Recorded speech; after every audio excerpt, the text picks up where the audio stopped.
Sure. Okay, Baruch atah Adonai Eloheinu melech haolam, asher kiddushanu b'mitzvotav v'tzivanu la'asuk b'divrei Torah. Baruch Adonai Eloheinu et divrei Toratcha b'finu b'fi beit Yisrael. ונהיה אנחנו וצאצאינו, וצאצאי עמך בית ישראל, כולנו יודע שמך ולומדי תורתך לשמה, ברוך אתה אדוני מלמד תורה לעמו ישראל. אמן. ברוך אתה אדוני אלוהינו מלך העולם, אשר בך באנו מכל העמים ונתן לנו את תורתו, ברוך אתה נותן התורה. Just wanted to just one or two quick halachas from the Mishnah Brura. Yeah, I still can't record, Dan. Okay, I gave you permission. Let me try again. I did give you permission. Okay. That's it. Okay, I'm recording. Try now. I'm recording. Okay. So, just one or two things in terms of when to daven. The Gemara says that in the first 3 hours of the day are time when Hashem has strict judgment. So, one way to avoid that strict judgment is to pray in a minyan because it has extra power. Since one gains the merit of the whole tzibur. In other words, you're not being judged on your own accord, which is why it's so imperative to choose a shul that people are holding at a proper level with their learning, their Shabbos observance, and more importantly, how kind they are, how good they are, and what sort of quality of people they are. So obviously this is more vital in Rosh Hashanah than in other days, as is the Day of Judgment. I mean, with this virus, if you're not able to be at a minyan, you should at least try and daven at the same time as the silent Shmona Isra of the minyan. So, we've got books that have come out in Johannesburg for those that can't go to shul, what that correct time is. And I'm sure in Israel you would know with this lockdown. So everybody's davening at home. So obviously Hashem has made different structures in the world at the moment. But I think the effort and the essence is to just make sure that this year we improve ourselves in different arenas, on a basis that's practical to sustain, even if it's a little bit, the best we can. So, all right, if you can't be at the minyan, at least have your times running parallel to them. And try and daven within 3 hours after the day has passed so that too much time doesn't elapse. There's a time for the Rat Shema and Amidah or whatever. Do your best. All right, and on this note, I just want to congratulate you guys in person for the 100th daf. And I want to thank you, Arthur. That video was hysterically funny. Yeah, very good, Arthur. Very good. It was really, really good. It was lovely. So thank you. Just Kabb, eh? Just Kabb. Thank you. So, so how we ended off on the 5th daf, which the group seemed to battle with a little, is this concept of the common characteristic, which extends over to the 6th daf. So in the 6th daf, we're going to learn these 4 cases. So in the 6th daf, it applies it a little bit differently. How does it apply? It says, look, there are 4 main categories of damage in the Mishnah. There's Hashor, the ox, and within that there's Keren, Shane, and Regel. And then you've got Habor, the pit, Maves, either Shane according to Shmuel, or mankind according to Rav, and then you've got Have, which is the fire. And what it was saying is that often in the 6th daf, what happens is a case doesn't fit, real life doesn't fit neatly into your, your 4 theory boxes or your 4 strict cases. I mean, one of the things I laugh hysterically about is that you've always got these billionaires that got their top 10 list, of how they became billionaires.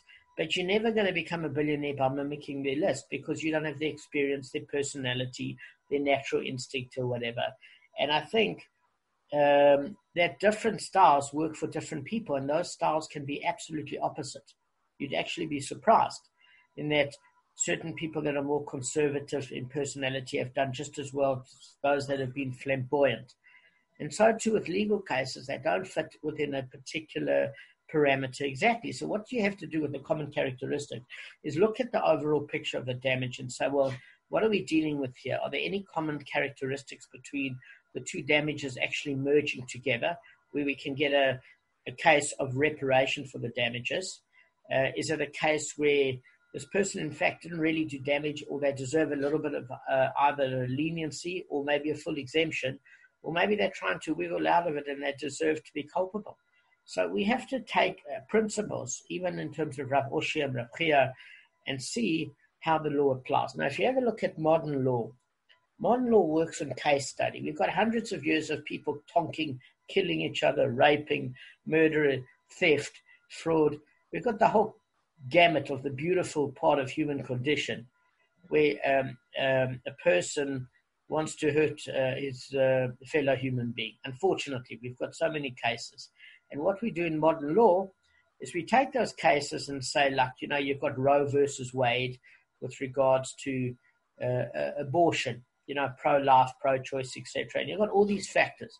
And law is very, very complicated. I'm not going to get into the pro-life and pro-choice issue or anything like that. I'm just using that as an example.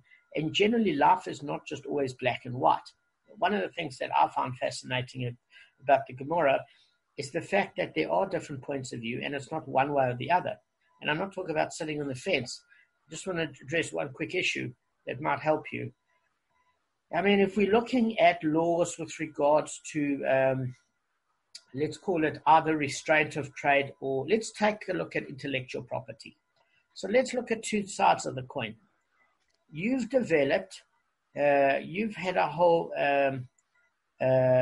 invention, and you've developed it, and you've worked hard on it. And then basically, you want to get back the years of investment that you've put into that particular device. And you have what you call my late cousin, Les Fisher. He was a patent attorney, and that's all he dealt with was patents. So you've got something where a person's concerted efforts are put into a particular direction, and they want to protect those intellectual property rights. And they have got a reason to do so, because otherwise nobody's going to stick years of effort into research, preparing, tweaking, and altering an object or an invention or a service, etc., if somebody next door is just going to take it. That's one aspect. The other aspect is that you can't use it to hold people to ransom. Let's take a look at the drug companies. What do? Like Pfizer, etc. They cure people, and it's not for free.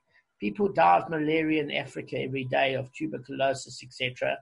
And what happens is these drugs are relatively inexpensive, by the way. But the drug companies hold it back and make billions of dollars per annum on the fact that they've got a certain amount of intellectual property rights to those drugs, which means the poor people end up dying.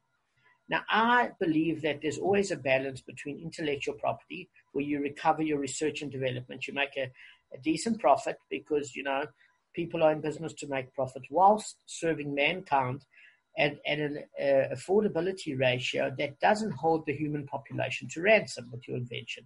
Now, these are two sides of the coin. Intellectual property to protect you, and intellectual property that you can't abuse the public. Can you guys see both sides of the coin here? Yeah. Can you see both sides of the coin? Yeah, but I see just the one side.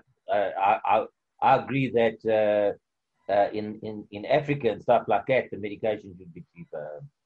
Yeah, so why I'm saying, Gavin, we need to see two sides, is that if you develop a business plan for Diva Divine, for example, and you spend ages, and some idiot that you bring in as a partner that's going to promise you the world takes your intellectual property and uses it to peddle his own competition business, you're not going to be a happy camper, because it was your intuition, it was your intelligence, it was your blood and sweat to tweak and tweak and tweak for years to get it right. This bozo comes along and he just takes it and abuses your trust. So there is a balance between protecting the individual who developed it, because if you don't protect it to a certain extent, nobody's going to spend all those years losing money on research and development. So there is a balance. And the point of law is to find a balance in all things. That's the beauty of the law. That's the justice of it. But it's primarily with medication, because like with my business, my intellectual property would never come down, whether I'm in Africa or somewhere else. No, Gavin, I'm trying to say that if you have somebody that you bring in your business as a partner, and they don't turn out to be a good partner, but they've taken your intellectual property to try and compete against you, that's not fair. So all I'm saying is try and see the other side of the argument in a more personal way, and not see it as the big bad drug companies versus always the innocent poor. I'm saying you have to use different examples to see where the case Yeah, sure. because we have to say that it's not fair that somebody takes advantage of what you've developed for Diva Divine for years. Okay, so let's just get in this. And in terms of the fifth daf with a common characteristic, what we're saying is as follows, is that when we've got a case of fire, and this is the last time I'm going to mention this issue, because people, I don't think we're quite getting it. If you only mentioned one of the damages in the Mishnah, it's not enough to convict for a separate form of damage that is not analogous in any way, shape, or form. So the reason why the Mishnah had to mention all four categories of damage is it does cover aspects that each other doesn't cover. So, for example, you've got certain aspects of damages that are living, certain that are non-living, certain that are caused by man directly, certain that are caused by man indirectly, certain that are caused by man's property with intention, and certain that are caused by man's property with the result of its natural movement or physical gratification. Certain damages that go forth in damage, and certain that are stationary.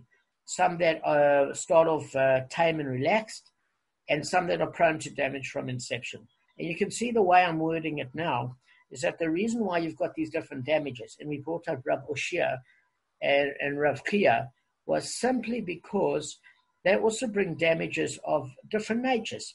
Some that are direct and not direct. Like, for example, you've got the shoimrim. Their failure and their negligence to watch somebody else's property means that it's as if they damaged it themselves. So there we learn about what you call indirect damage, where their negligence has caused the damage. So that was also an important principle to learn. When we talk about discernible damage versus not discernible, recognizable, not recognizable, we're saying, hang on, let's just say the quality of the food or drink didn't alter, didn't go from wine to vinegar, or didn't get diminished in quantity. In that case, Kevin, it doesn't look like there's any tangible damage. But if you render it unfit for a Jewish person to use, or you render it that only a Kohen can use it, and therefore you can't get your price because you've got a limited market who doesn't have a lot of money to pay for it, and you can't sell it to a wider audience, you're sustaining a loss. Or even if you can't consume it and you're not going to sell it because you don't get the benefit of it, that is a loss. Is it discernible? No. The physical properties of the wine have not changed in any way, shape, or form, but a Jew can't partake in it because it's spiritual tumah, for example. So there we talk about the fact that there is damage. We can talk about damage in a more ethereal term, that when you hurt somebody with your words, with Rosh Hashanah coming up, you never picked up a brick and threw it to them, but sometimes the injury of a stone can recover much more than the emotional trauma of hurting somebody, where it affects their self-esteem for years. So when we talk about damages, there's a lot more at play than just the fact that certain ones are lenient or exempt, or certain aspects stringent, etc. We're talking about the fact that it's our obligation, the bottom line that we learn from the Mishnah, it's our obligation to watch the things that can cause damage and not to hurt or injure a fellow human being. Obviously a fellow Jew, but also a fellow human being, is that we've got to be careful. And then it's not always about how we can convict another person that causes the damage. It's about a self-awareness to prevent us from injuring others. So this is overlying what I think we sometimes miss from the daf, is that we've got to be very, very, very careful when dealing with other people, that we treat other people's belongings and feelings, and we treat other people the way we want to be treated. I don't know if you guys agree, but this is the essence of what we're learning. Yeah. So with that bearing in mind, we're going to hit the sixth daf, and we're going to look at the cases. And I hope this has been a little bit productive this year so far. Yeah, very much so. Okay. So what we're saying is, now we're going to look at 4 cases where it's not analogous to one particular form of damage. It doesn't fit in a neat box. So we sometimes have to use the common characteristic to say, well, you are still obligated. So the Mishnah states the characteristic common to all of them is that there are ways to cause damage and that the owner is responsible for watching them. So now the Gemara asks, what case of damages does this common characteristic come to include? And now the Gemara is going to offer several possibilities. So Rav Abaya, we say Abaya because we talked about once an example of a buyer and a seller. And then we talked about Rav Abaya. He's not known as Rav Abaya, he's known as a buyer. But we use that because we want to determine between a buyer and a seller. So a buyer is A-B-A-Y-E. So a buyer said, Rav Abaya said, it comes to include the case of one stone, knife, or burden that he left on top of his roof, and they fell down in a normal wind and did damage. Since this case is not exactly analogous to any single category of damager, it must be derived from the common characteristic. So what were the circumstances? We're gonna discuss this in ancient terms and modern terms. So these were the circumstances. If they, meaning the person's stone, knife, or burden, damaged as they were moving, then this is merely a subcategory of fire, and the common characteristic should not be required to teach liability. For how is fire different from these falling items? Why? Because it is the fact that another force, like for example wind, is mixed in with it, the same as fire, in inflicting the damage. And it's your property, and the obligation of watching it is actually on you. And it's true of these objects as well, that there's another force mixed within them to inflict the damage, and they're your property, and the obligation of watching them is on you. So if you had a look, if you remember, the Av of fire was fire itself, and a Torah of fire is anything that had that same characteristic. In other words, fire spreads because it catches wind and it touches something that's flammable and gets out of control. If wind blew something and it was another force that got involved, Kev, if another force got involved, and then it took the object, and it smashed somebody's windshield, or whatever the case may be, or in that case, it's a Torah of fire. And we noticed that the Av and the Torah share the same characteristics, and you muad for the Torah of fire, same as you muad for the Av of fire. Does that make sense? So we say on the surface of it, it looks like just a case of fire. So what do we mean the common characteristic? And if we say that the object eventually blew off your roof and came to land, and where at point of it landing, it created the damage, this seems like a case of pit. Why? Because pit, the Av of pit is an actual pit, and a Torah of pit is any sort of stone, knife, or burden. In other words, some sort of object that was left in the public domain that can cause an obstruction and damage. A pit, okay, one falls in, an object left in the public domain, one can trip on, etc., etc. So the Torah is the same with the Av, is that you muad from the outset and you pay full damages from choice property. So we're saying that this looks like a case. If it actually, in other words, while it's in motion, it's a Torah of fire. When it comes to rest, it's a Torah of pit. So we're saying we don't understand what we're talking about here with regards to the common characteristic. Why? Because once it lands, it's pit. Once it's moving, it's fire. So what do you mean a common characteristic? Why would it be analogous of more than one? Does that make sense in the first case? So, a couple of points I just need to make. Think of it like a case where you've got DSTV, okay, for all the Haredi people out there with 10 television sets. So you've got DSTV and you're looking forward to your program or whatever the case may be, and suddenly there's a snowy reception and it's not quite right, and you get on your roof and you decide to take some tools there just to stabilize the satellite dish. And while you're on the roof, there's a normal wind and your roof is slightly concave, and it blows off in a normal wind. Now you're responsible because you've got to know that this thing can come off your roof. And that's considered a Torah of fire because the wind will take it off. Remember, I'm not talking about a concave roof like a Japanese house where it's going like that. I'm talking about a mild radiation. But with the slightest wind, it's going to take off. So you've got to assume that you're responsible for that. And if it comes off and blows off in a wind and it lands, your set of your wrenches land up on the windscreen of your neighbor's house and shatter his car windscreen, he's going to be none too fond of you. If it comes to rest and he drives his car over and it punctures his tire, again, he's going to be none too fond of you. And in either case, you're either responsible for damage as a torda of fire, or you're responsible for damage as a torda of pit. So we can't quite understand what this is that we're talking about here. So we don't quite get why it's analogous to both. Now, I just wanted to bring a case on the third daf with regards to Rav and Shmuel's argument with Pit, because you're going to see where this is going to become relevant. So Rav and Shmuel said that with regards to Pit, if you declare the object ownerless, then you are responsible in the public domain. Okay? There's full liability. What do we mean?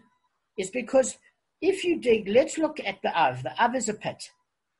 Now, when you dig a pit, what happens is nobody, unless you're mentally deranged, saying, that's a beautiful pit.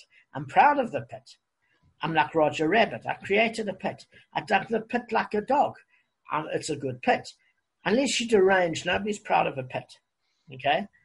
So that is naturally considered ownerless. What you did do is you had no permission to be in the public domain. You dug a pit and somebody fell in it, or some animal fell in it, and it either was injured or died. But because the characteristic of the Av is ownerless, we're talking about the case that the Tordos, they're saying if it's ownerless, that's clearly analogous to pit. In other words, an obstruction in the public domain. So where the argument with Rav and Shmuel comes is as follows. It turns around and says here that according to Rav, well, let's take it according to Shmuel. Shmuel says it doesn't make a difference whether you declared it ownerless or you didn't declare it ownerless. Now, let's explain what not declaring it ownerless means. What it means is that if you had something that was important to you and you, say, for example, you had a heavy rucksack on your back and you took it off for a minute and you chatted to a friend and you lifted it back up and your cell phone dropped out. Now, why aren't you going to declare that ownerless? Even if somebody slips in it, they break their leg and they then soil their clothes or whatever in a bit of mud near there. It's because you don't want to get rid of that cell phone. Let's be real. The person says, I'm not responsible, I'm ownerless. Can say, really, you don't want your contact list on your cell phone. You don't want any of your WhatsApp messages on the cell phone. If I had to give you your cell phone back and nobody was injured, would you not take it back and say, thank you for returning my object? Don't play games. You know it's yours. So in that case, Shmuel said whether it's yours or whether you kind of, it was insignificant to you, it makes no difference. It hurt somebody in the public domain. You didn't have permission to leave it there, and therefore you are fully responsible whether it's ownerless or it's something important to you. Right. Are we all good so far, guys? I'm talking just like not reading it properly, and if I'm making mistakes, that's my fault. So, if you take a look at Rav says something a little different. He said, no, this is not quite a case of pit, because the other pit is straightforward. An other pit is when something is ownerless. If something is considered owned, it's not really like pit. So he said that you are responsible, but for a different reason. What we need to do then is bring more than one damager. So he brings the factor of pit because it's a stationary object and prone to damage from inception, meaning it's a hazard. So he said that's fine, but he says you have to bring pit in concert with ox. Why do you need the common characteristic and bring those two damages together? Is because an ox is your property. And the damage of an ox teaches that something that belongs to you and causes damage, you're responsible for. So it says we take the principle of an ox to show that if it's your property and it damages, you are responsible.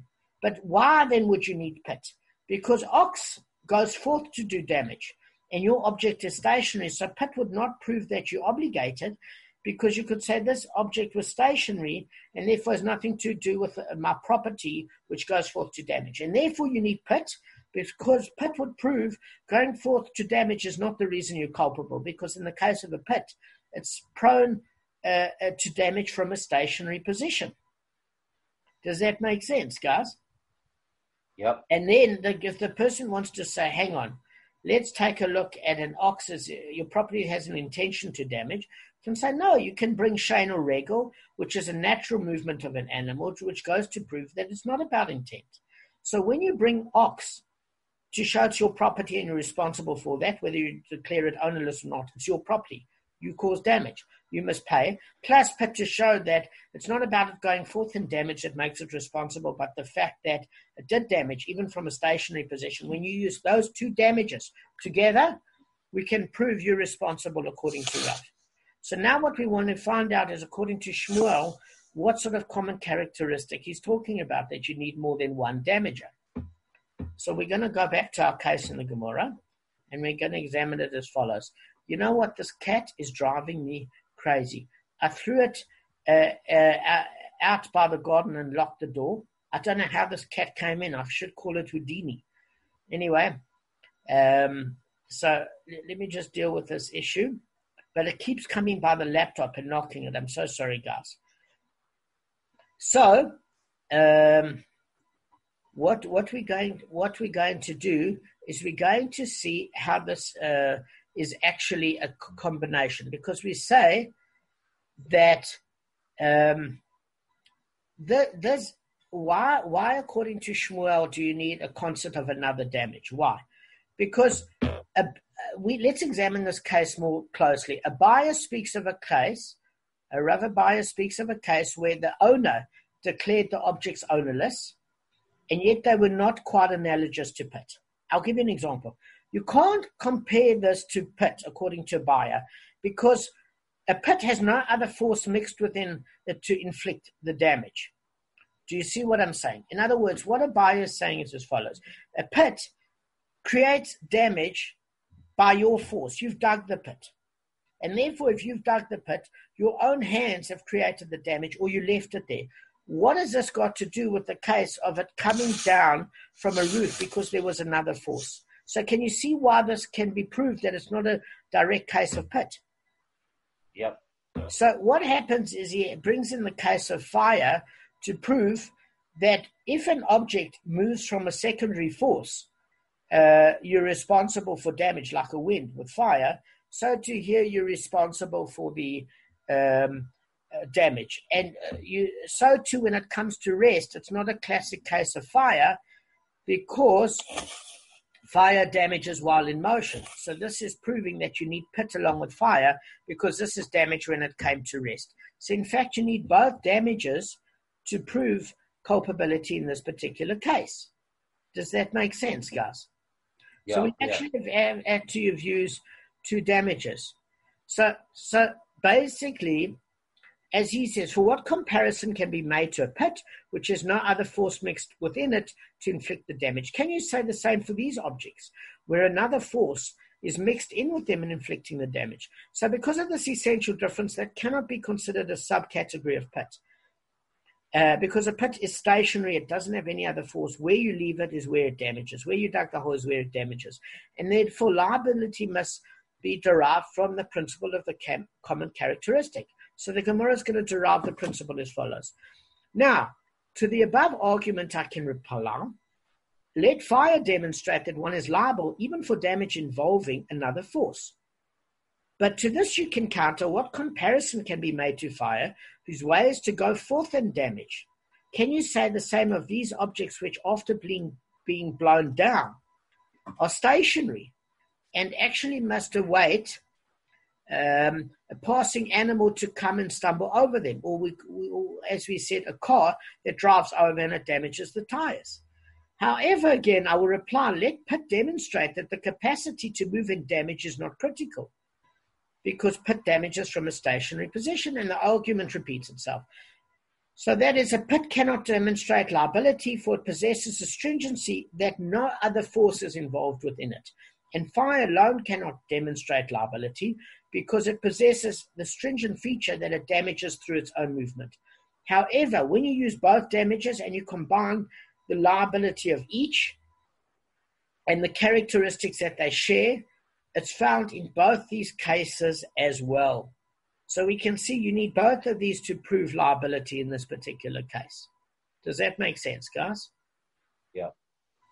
All right. Listen, I don't want to go to the second damager now. I just wanted to end off on this note and have the show being a little bit short. I know we've got about 8 minutes left. And I hope you guys have a wonderful Rosh Hashanah. Now, because you got lockdown tomorrow, is lockdown tomorrow? Yeah. Or is lockdown today? Tomorrow. No, tomorrow. So let's leave the shir for tomorrow because I'm sure you're going to... Yeah. I was going to say it's going to be Vita and... I was going to actually ask you that. It's going to be difficult. Leave it. Yeah. And I want to thank you guys. It's been lovely to learn for you. And, also, Sunday. There won't be Sunday either. We can't do Sunday either. We can't do Sunday. So it's not again Monday. Yes. But you know what, guys? Yes. You've put in over 6,000 minutes, each of you, okay? And you've done over 100 shiurim. Now, considering your day never went worse off. I mean, it did add a bit of pressure to your day, but it was the one good thing that happened to you every day consistently. Yeah. Really, it's like going to gym. No matter what else goes wrong, if you keep to a daily discipline, like looking after your health, looking after your soul, it's not that tough. But you've changed your life. And may Hashem bless you for this. Amen. Gam lecha. All right. Cheers, guys. Have a good year. Now, Damon. You're responsible for it. Thank you. Before you go, Damon. Yeah. Can you just repeat the last point? Because I was looking to see... You just in 1 minute, just repeat what you just said. The last point you made. So the point I was trying to make with fire and pit is that you actually need both damages. Why? Mentioned in the Mishnah, because it's not a classic case of pit. It's not like you left the object there or you dug a hole there and that's where it damaged. It started off on the roof, took motion from the wind, and then landed in that position. So you could turn around and say, oh, it's not a case of plit. I never left it there. I'm not responsible. So we're showing that when you use fire, that another force can obligate you in that you never left a fire in your next door neighbor's place in the winter. So you're still responsible. And if you want to say, yeah, but it's not a case of fire because a fire goes forth and damage and the pit is stationary. Pit comes to prove that you're still obligated from a stationary position. So you have to use pit and fire to make it a fit argument. How would it, I know, I can understand how it starts off as fire when it's blown off the roof because it's in motion. So it's pit when it lands. When it lands. So for example, if I was fixing a DSTV set and I had a wrench, I'll just put on mute. If I had a wrench on a roof and I was fixing the DSTV set and the wrench fell down and cracked somebody's car windshield while in motion, that's clear fire. If it landed and then was damaging from a stationary position. Okay, then that's pit. Okay, I understand. But it's not a classic case of pit because that's not where you cause the hazard. So you need pit and fire together saying, listen, look at the common characteristic of both. It goes forth to damage with another force, and in a stationary position, you're obligated for damage because it's prone to damage from inception. So you need two damages together because life doesn't happen in clear categories. Yeah. It becomes as complicated. Okay, shkach. All right. Thanks very much. And I just want to make one point. Yeah? You said you've done, 6,000 hours already? No, 6,000 minutes. 6,000 minutes. So you can times that by 3 or 4 for you. So you've done at least maybe 1.5 to 3,000 minutes. Nah, you know what? Listen, I love the fact that I'm learning depending on the complexity. I'm learning with my friends every day, and I love it. And I love seeing you guys. But I just wanted to just also mention the amount of hours you're putting in. So you're putting in somewhere between 1.5 to 3,000 minutes for what you're giving over to us. Because you have to know it 2-3 times better. You have to know it 3-4 times better than we do. So I can tell you one thing that was great, is that today you could hear that I know these cases really nicely. And it's like just part of me. And when you put in a lot of effort learning, it becomes part of you. You don't even... you know what I'm saying? It's natural. And I think to make something where it's an unconscious competence takes effort until it becomes natural. Like, look at Kevin's running. It's naturally a part of his, but he's worked hard at it. He really has. All right, guys, I got to go. Keep well. I love you all lots, and we'll see each other next year, please. Yeah, Dan, Shana Tova. Shana Yeah, Tova. Shana I'll see Tova. you next year. Yeah. And Dan, Yeah. you know the 6,000 minutes? Yeah? Only 6,000 minutes. It felt so much longer. I know. We're not You know what? We're not talking about your marriage. We're talking about the lesson. You know what? I must tell you something. A mini-series goes quickly and hard work goes slowly. But that's the nature of inertia. Cheers, guys.